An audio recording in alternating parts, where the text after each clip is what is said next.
Aleluia, glória a Deus. Nós queremos cumprimentar todos os irmãos com a graça, com a paz do Senhor Jesus, com a boa noite na presença do Senhor. É uma alegria estar com todos vocês aqui, ainda que esse mês de janeiro nós sabemos que sempre há uma redução muito grande de pessoas viajando e tudo mais, mas é como eu sempre digo, nós não fazemos os cultos ou as programações em cima dos que vão, mas daqueles que permanecem aqui, dos que ficam. E a nossa alegria é receber a todos os irmãos. Eu quero aqui ressaltar, entre todas as pessoas que estão aqui nessa noite, uns familiares meus, a minha tia, a irmã da minha mãe, Eleni, seus dois filhos, o Paulo e o Luiz Cláudio, e as mulheres. E eles foram as pessoas pelas quais eu tive o primeiro contato com o Evangelho. Eu me lembro quando eu estava dormindo na casa da minha tia, um sábado para o domingo, e no domingo nós fomos à escola dominical, na igreja presbiteriana ali da Vila Nova, né? Eu me lembro muito bem eu tenho na minha mente a imagem do missionário, um pastor americano que estava pregando aquele dia. E me lembro até da pregação. Eu me lembro que ele estava pregando sobre Enoque. Ele falou sobre a partida da comunhão de Enoque com Deus. E eu sei que naquele dia a semente entrou no nosso coração.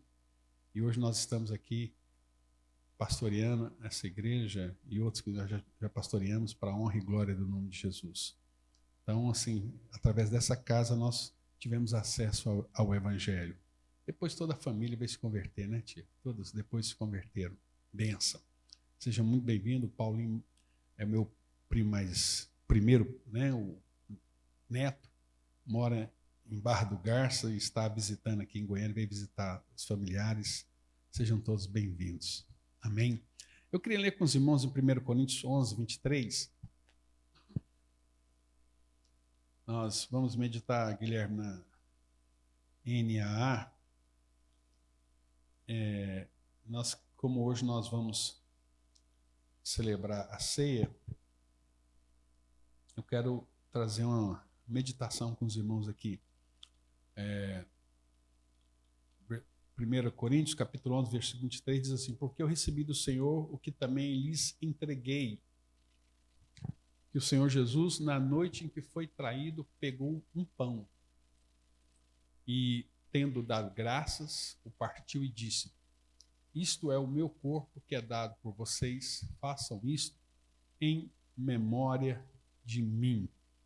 Do mesmo modo, depois da ceia, pegou também o cálice, dizendo: este cálice é a nova aliança do meu sangue, façam isso todas as vezes em que beberem em memória de mim. Porque todas as vezes que comerem este pão e beberem esse cálice, vocês anunciam a morte do Senhor até que ele venha. Anunciam a morte do Senhor, né? Todas as vezes que vocês comerem este pão e beberem esse cálice, vocês anunciam a morte do Senhor até que ele venha. Então, Jesus nos deu essa ordenança de celebrarmos a ceia. E essa ordenança é interessante que ele diz que fazer isso em memória de mim. Por que é importante nós ceiarmos? E ele está dizendo aqui que quando nós ceiamos, nós estamos anunciando algumas coisas. Nós estamos anunciando a morte de Jesus. Nós estamos anunciando que o homem é pecador e que o homem está morto em seus delitos e pecados e que o homem é salvo pelo sacrifício de Cristo na cruz do Calvário. Então, o homem não é salvo por uma filosofia de redenção, por um conjunto de regras, de crença, né? O homem não é salvo por mérito humano, por obras humanas. É salvo por aquela pessoa chamada Jesus de Nazaré, o Filho de Deus. O cristianismo não é uma filosofia. Vou repetir, o cristianismo não é uma filosofia não é uma coleção de ensinamentos, de conceitos. A glória especial do cristianismo e o que o torna único é que ele nos ensina a aplicar um ensino, como também a conhecer uma pessoa. Diferente de tudo. Se Jesus tivesse deixado somente os seus ensinamentos para nós, o cristianismo seria igual a todas as outras religiões.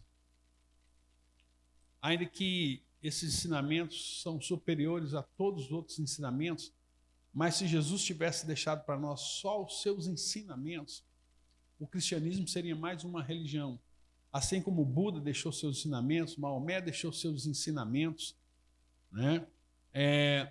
E todas as outras religiões também da mesma forma, mas o cristianismo, ele não é apenas um conjunto de ensinamentos, de regras, mas ele é uma pessoa.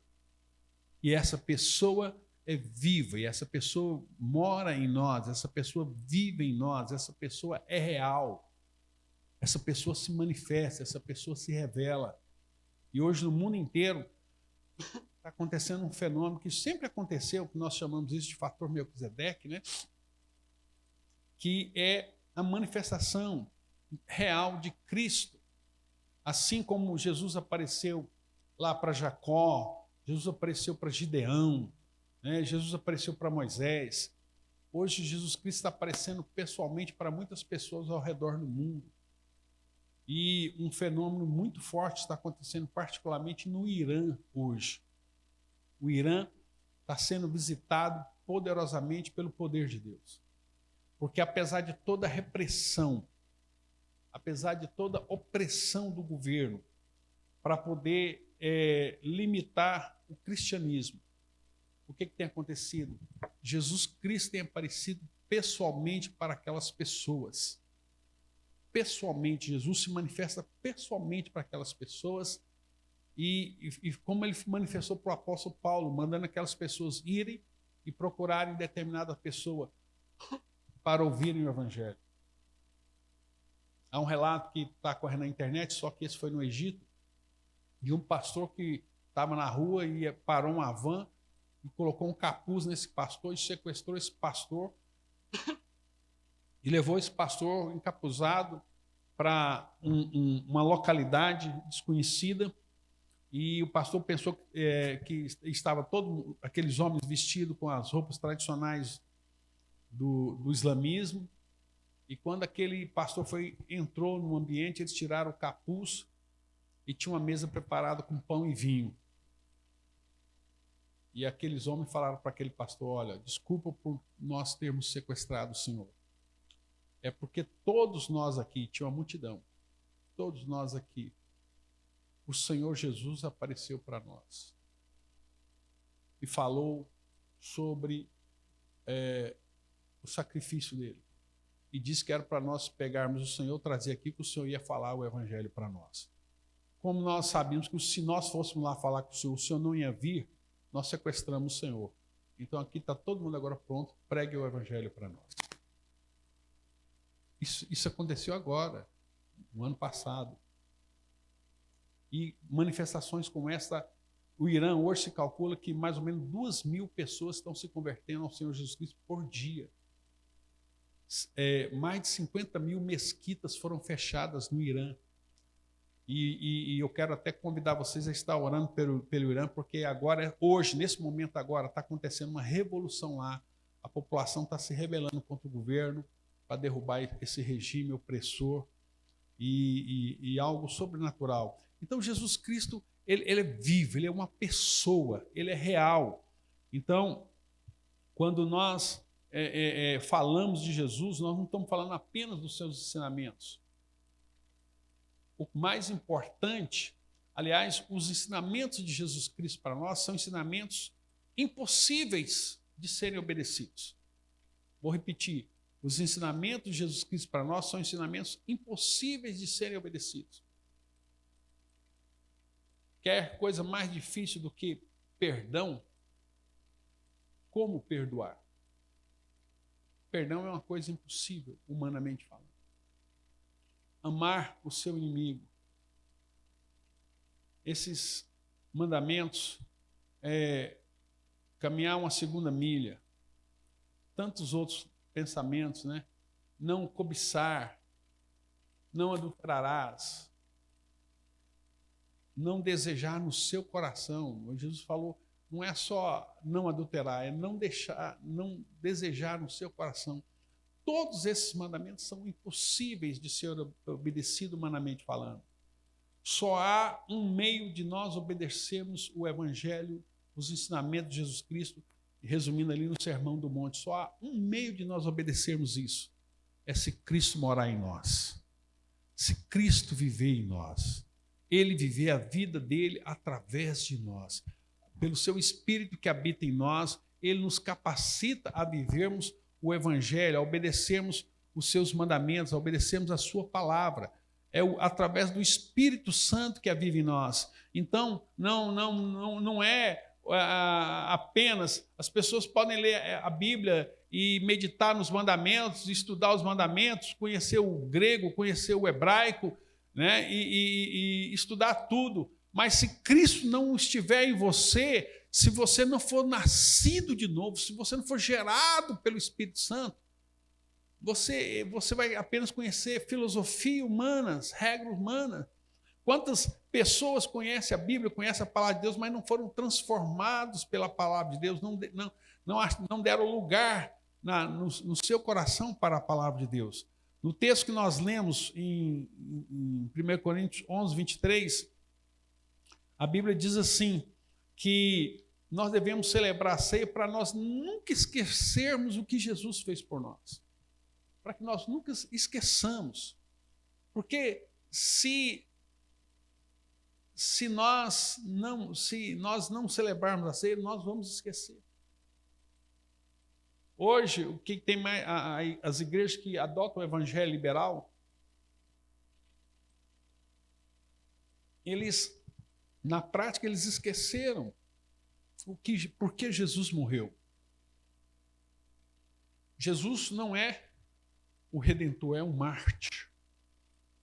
Nós temos que ter isso em mente. Quando Jesus falou assim, fazer isso em memória de mim, porque se nós não fizermos, nós vamos esquecer. Nós vamos esquecer de tudo aquilo que ele fez por nós. E eu quero compartilhar com os irmãos 3 princípios aqui, 4 princípios, na verdade, que fala a importância da ceia. Ele diz aqui, em primeiro lugar, a Santa Ceia fala da morte de Jesus. Ele diz, vocês vão fazer isso em memória de mim, vocês anunciarão a morte do Senhor. Lá em Hebreus, no capítulo 10, projeto para nós, Guilherme, Hebreus 10, 19, a Bíblia diz assim,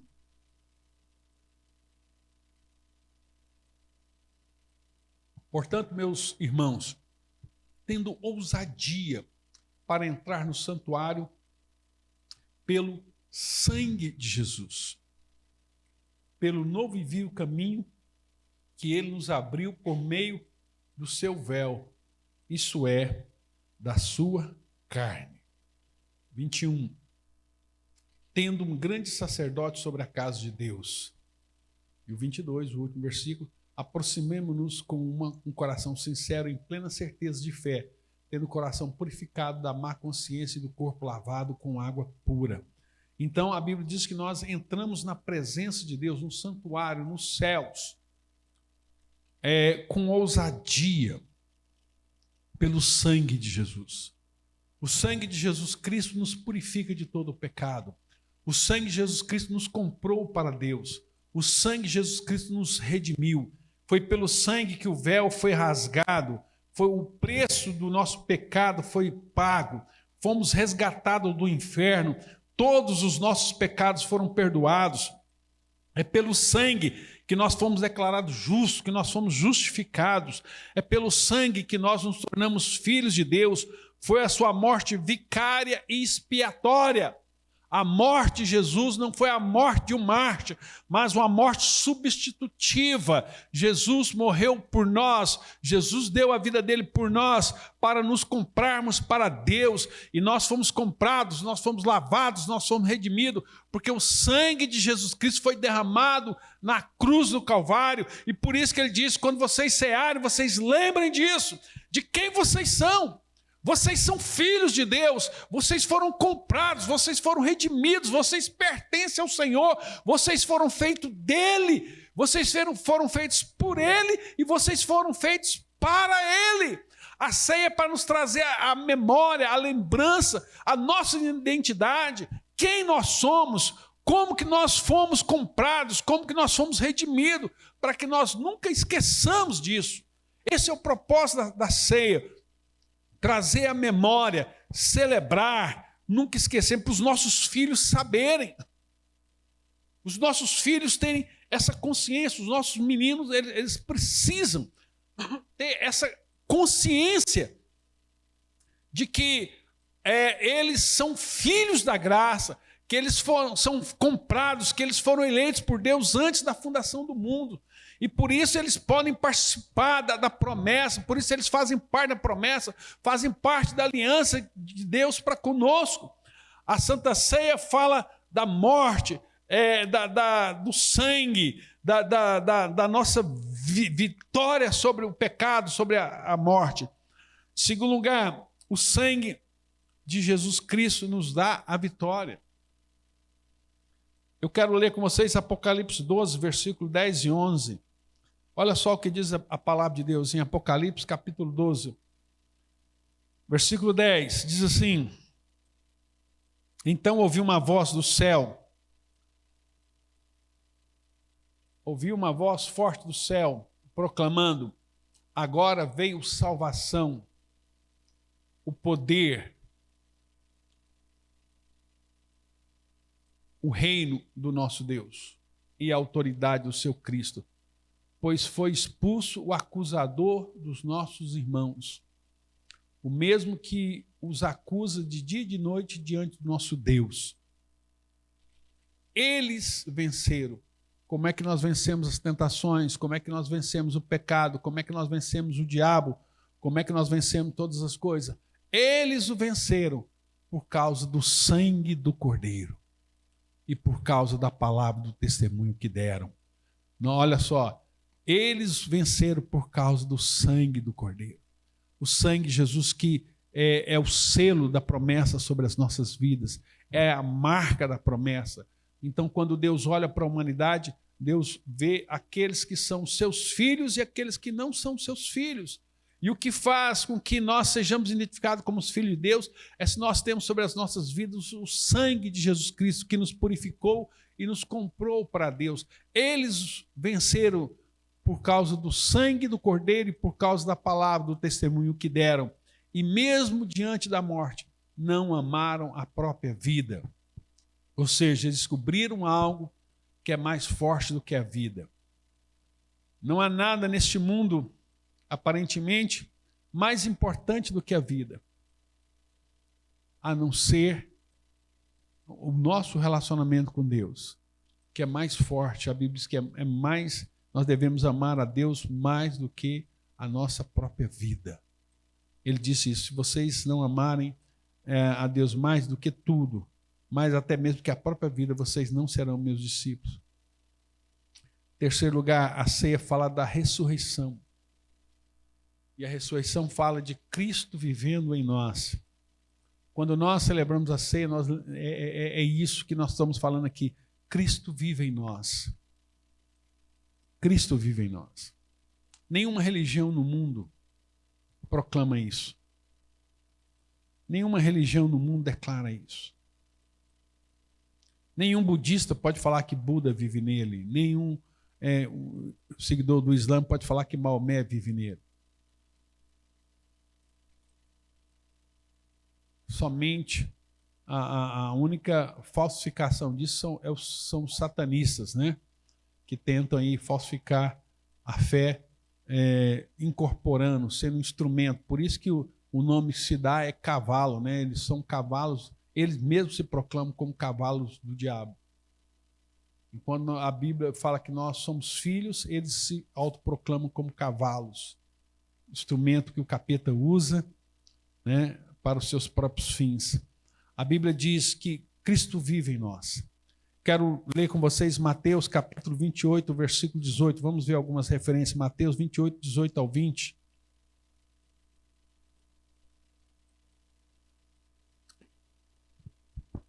Jesus, aproximando-se, falou-lhe dizendo: toda autoridade me foi dada no céu e na terra. Portanto, vão, façam discípulos de todas as nações, batizando-os em nome do Pai, do Filho e do Espírito Santo, ensinando-os a guardar todas as coisas que tenho ordenado a vocês. Eis que eu estou com vocês todos os dias até o fim dos tempos.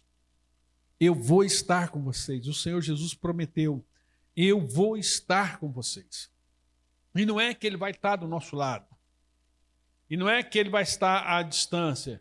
Não é que Ele vai estar lá do céu observando. Não. Olha só o que Ele diz em João 14, 15 até o 17. João 14. Como é que Jesus vai estar conosco? Ele nos disse isso.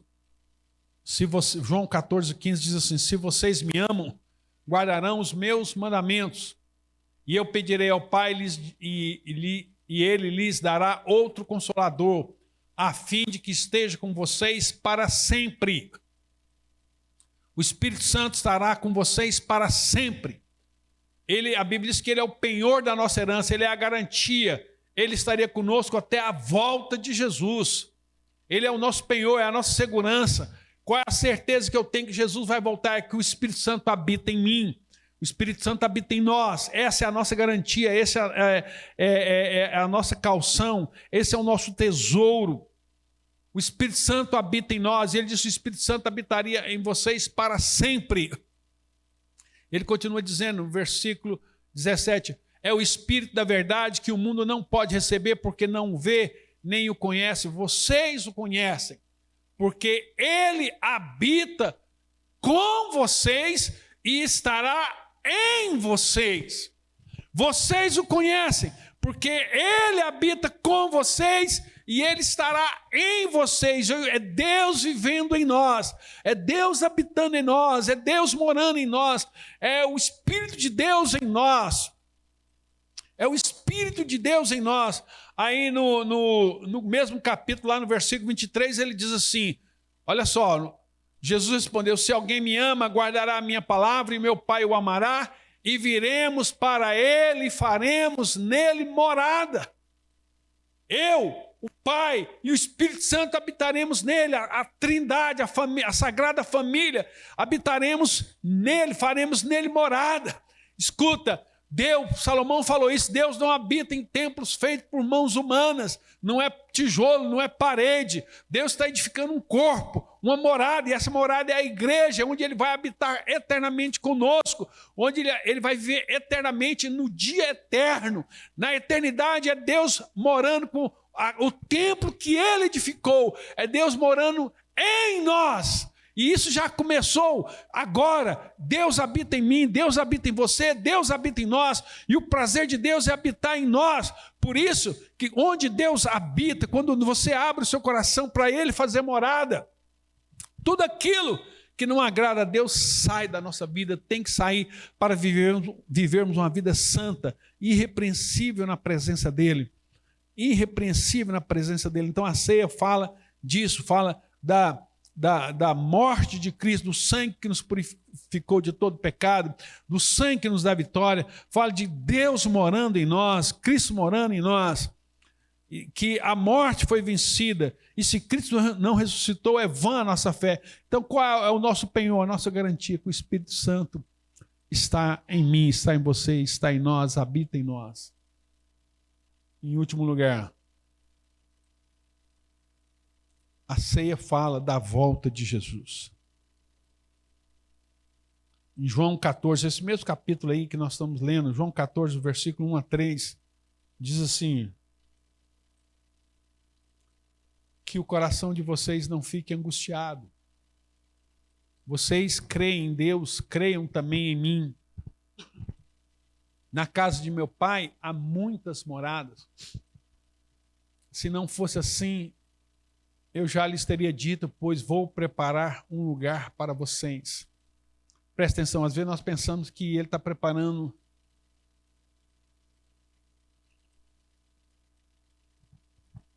um espaço físico. Que Deus está construindo um lugar físico para a igreja. Um templo de paredes. E nós olhamos lá para o Apocalipse e olhamos aquelas linguagens metafóricas, onde a Bíblia fala que os portões são de pérola, as ruas são de ouro, os fundamentos são de pedras preciosas. E nós sempre, a nossa mente sempre é direcionada a pensar em um lugar físico. Mas a Bíblia sempre ensinou para nós que não é nós saindo daqui e indo morar no céu, num lugar físico, mas é Deus. E ele está dizendo assim, olha, eu vou preparar um lugar. Que lugar é esse que Deus vai habitar? Qual é o lugar que Deus vai habitar conosco por toda a eternidade? Esse lugar chama-se igreja. A Nova Jerusalém, aquela figura lá, ela é uma figura metafórica da igreja, Cristo morando com o seu povo. É Cristo morando com a sua igreja. Né? Lá no capítulo, eu não anotei aqui, mas projeta para nós, Guilherme, Apocalipse capítulo 21, a partir do versículo 1, ele diz assim, olha só, Apocalipse 21, a partir do versículo 1, vi um novo céu e a nova terra, pois o primeiro céu e a primeira terra já passaram e o mar já não existe.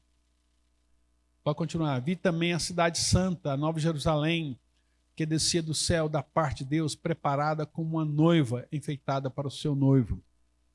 E aí ele está falando, ele vai dar as características de uma cidade, mas ele está falando que é uma noiva. Ele diz, então ouviu uma forte voz que vinha do trono dizia, eis o tabernáculo, né, a morada de Deus com os seres humanos. Deus habitará com eles, eles serão os povos de Deus, e Deus mesmo estará com eles e será o Deus deles. Ele enxugará dos olhos toda lágrima e já não existirá mais morte, não haverá mais luto, nem pranto, nem dor, porque as primeiras coisas passaram. Pode continuar. Aquele que estava sentado no trono, eis que faço nova todas as coisas, acrescentou, escreva, porque essas palavras são fiéis e verdadeiras. Então ele pode continuar mais até o 7, né? Disse-me ainda, tudo está feito, eu sou o alfa, o ômega, o princípio e o fim. A quem tem sede darei de graça da fonte da água da vida. E ao vencedor dará todas essas coisas, e eu serei o seu Deus, serei o Deus dele, e ele será o meu filho. Então, aí depois ele fala no versículo 8, aqueles que, os covardes, e no versículo 9, ele continua. Então, aí olha só o versículo 9, ele fala assim, então veio um dos 7 anjos que tinham 7 taças cheias dos últimos 7 flagelos e falou comigo dizendo, venha, vou mostrar-lhe a noiva, a esposa do Cordeiro. Então onde que é a morada eterna de Deus? A morada eterna de Deus. A morada eterna de Deus somos nós. É nós morando com Ele e Ele morando em nós. A Nova Jerusalém você pode consultar todos os grandes livros de teologia sistemática, vão falar uma linguagem metafórica da igreja do Senhor Jesus Cristo. É a igreja, é a noiva, é a esposa do Cordeiro. Né? Então, fala da igreja, nós somos isso. Então, e é o lugar que ele está preparando para nós. E é o lugar que ele está preparando para ele, é formar essa igreja santa, lavada, remida, pura, sem mancha, sem mácula, uma igreja gloriosa, uma igreja onde vai ser a habitação dele. Né? Lá em João 14, ele continua dizendo, versículo 18 e 19, não deixarei que fiquem órfãos, voltarei para junto de vocês, mais um pouco e o mundo não me verá mais, vocês, no entanto, me verão, porque eu vivo e vocês também viverão. Ele prometeu que ele voltaria, ele disse isso, ele assegurou que ele iria voltar. Em Atos capítulo 1, versículo 9, a Bíblia diz assim: depois de ter dito isso, Jesus foi levado às alturas à vista deles, e uma nuvem encobriu dos seus olhos. E estando eles com os olhos fixos no céu, enquanto Jesus subia, eis que 2 homens vestidos de branco lhes puseram ao lado deles e lhe disseram: homens da Galileia, porque vocês estão olhando para as alturas, né? Porque Jesus está falando com eles, Jesus começou a subir devagarinho, foi subindo devagarinho, e eles foram vendo Jesus indo embora, Jesus foi indo embora, parecendo, já viu quando você pega esse balão de hélio, solta esse balão assim, o céu está limpinho, e ele vai indo, até sumir. Foi mais ou menos assim que aconteceu, né? Jesus foi subindo à vista deles, foi vindo, até que as nuvens lá em cima cobriu, e eles não o viram mais, eles ficaram olhando, e 2 anjos apareceram para eles, falaram para eles: homens da Galileia, por que vocês estão olhando para as alturas? Esse Jesus que foi levado do meio de vocês para o céu virá do modo como vocês o viram subir. Ou seja, da mesma forma como ele subiu devagarinho, ele vai descer devagarinho. E todo olho verá. E todo olho verá, diz a palavra de Deus.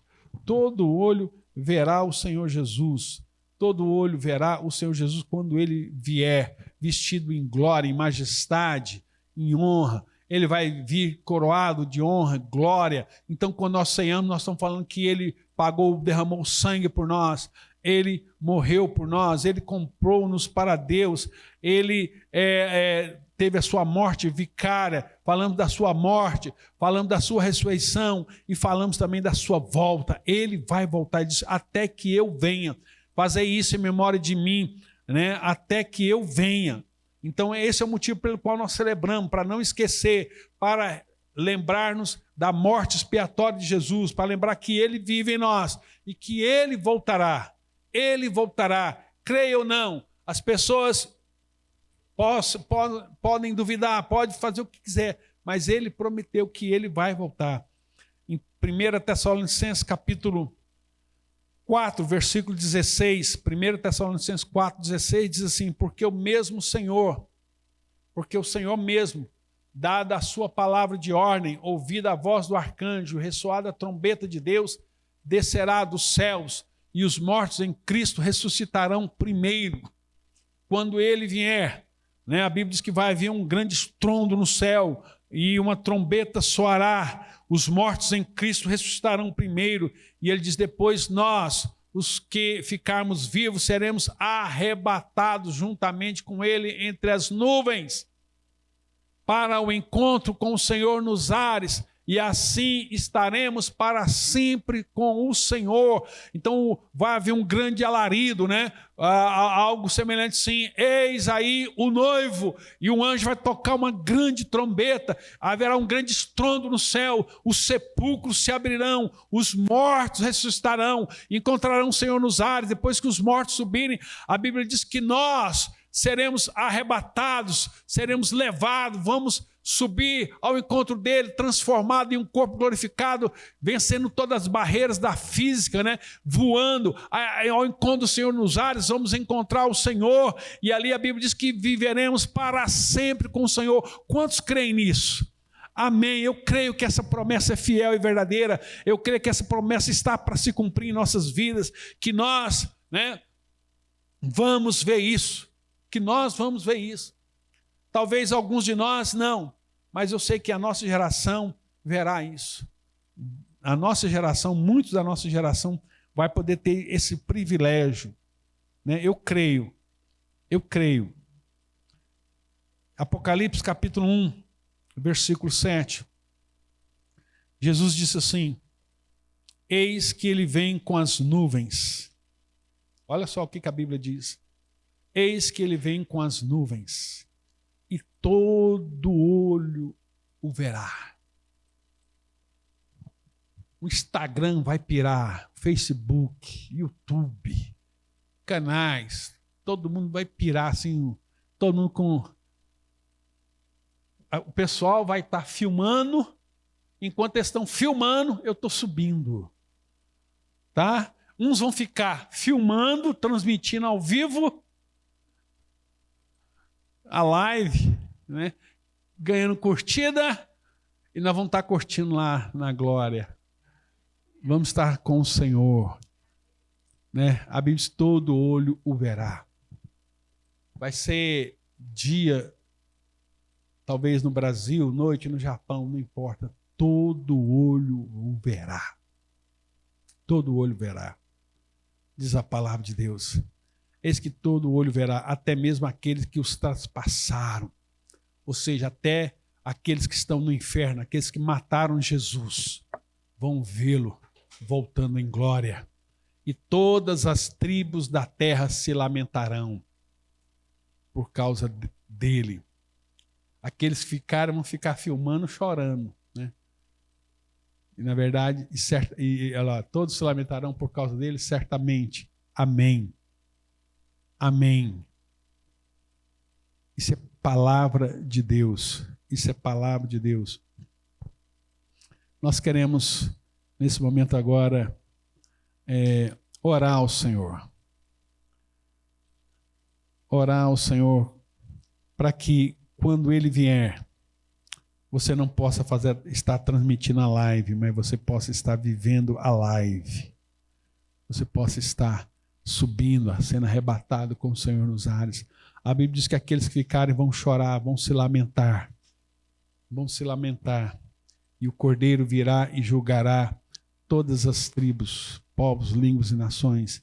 E virá a eternidade do Senhor para sempre. Amém?